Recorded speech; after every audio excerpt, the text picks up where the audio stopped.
AIDS की बीमारी निकल जाए। चल निकल एड्स बाहर। अभी क्या हुआ? अभी क्या हुआ? बोलने लगे।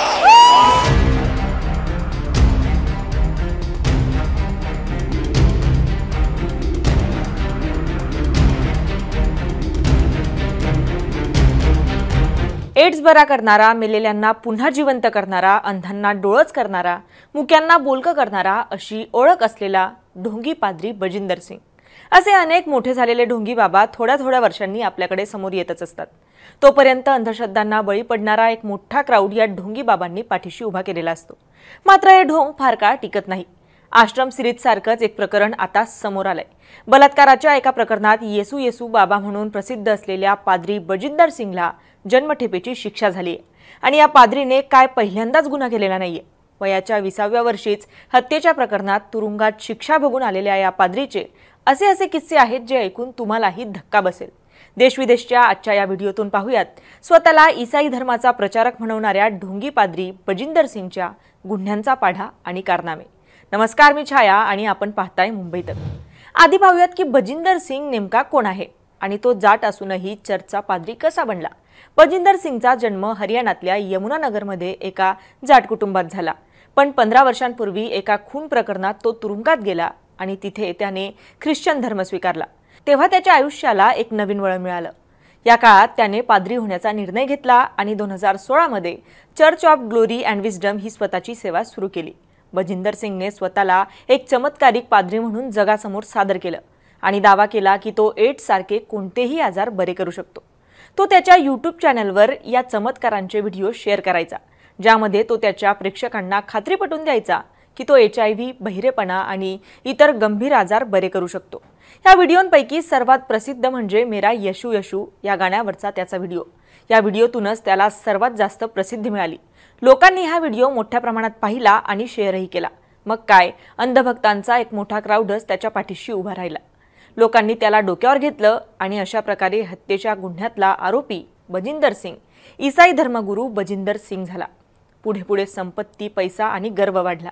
सारी दुनिया अपनी मुठ्ठी में है असं बजिंदरला वाटू लागलं आणि ह्या ॲटिट्यूडमध्येच त्याने गुन्हे करायला सुरुवात केली. 2018 मध्ये एका महिलेला परदेशात सेटल करण्याच्या बहाण्याने त्याने आपल्या घरी बोलावलं आणि तिच्यावर बलात्कार केला.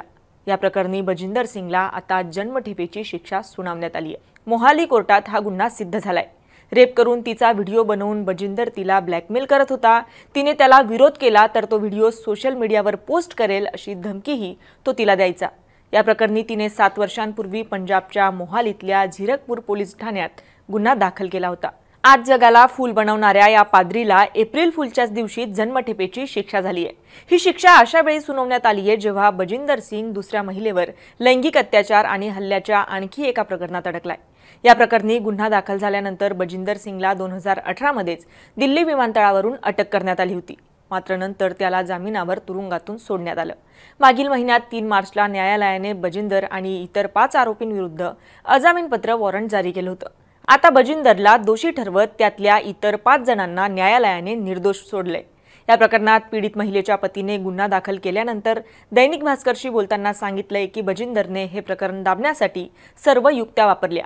त्यांच्याविरुद्ध क्रॉस केसेस दाखल केल्या, खोटे गुन्हे दाखल केले. त्यामुळे त्यांना कपूरथळ्यातल्या बुरेलच्या तुरुंगातही राहावं लागलं. असं असूनही ते बजिंदर समोर झुकले नाही. जेव्हा धमक्या काम करत नव्हत्या तेव्हा बजिंदरने त्यांना पैशाचं आमिष दाखवलं. बजिंदरचा एक वरिष्ठ अधिकारी 5 कोटी रुपयांची ऑफर घेऊन त्यांच्याकडे आला, पण आम्ही ते पैसे नाकारले. आता आम्ही निर्दोष सुटलेल्या लोकांना शिक्षा मिळवून देण्यासाठी उच्च न्यायालयात जाऊ, असंही पीडिता व तिच्या पतीने सांगितलंय. हे प्रकरण सोडून बजिंदर सिंगवर आणखी 2 गुन्हे दाखल आहेत.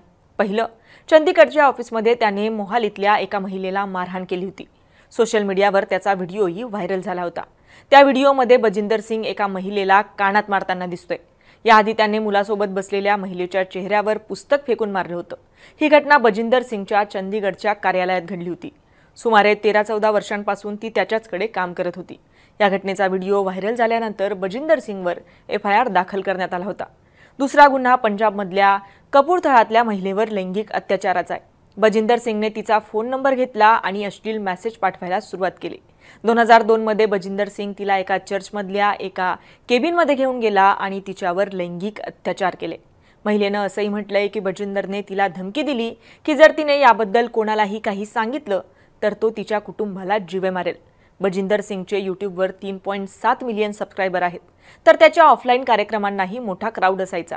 एकीकडे जग विज्ञानाच्या दिशेने प्रगती करत असताना देशातली इतकी मोठी संख्या मात्र अंधश्रद्धेला कशी बळी पडतेय याचा विचार करावाच लागणार आहे। या संपूर्ण प्रकरणावर तुम्हाला काय वाटतं आम्हाला कमेंट करून नक्की कळवा आणि मुंबई तकला जर आपण नवीन असाल तर मुंबई तक चॅनलला सबस्क्राईब करायला विसरू नका। धन्यवाद।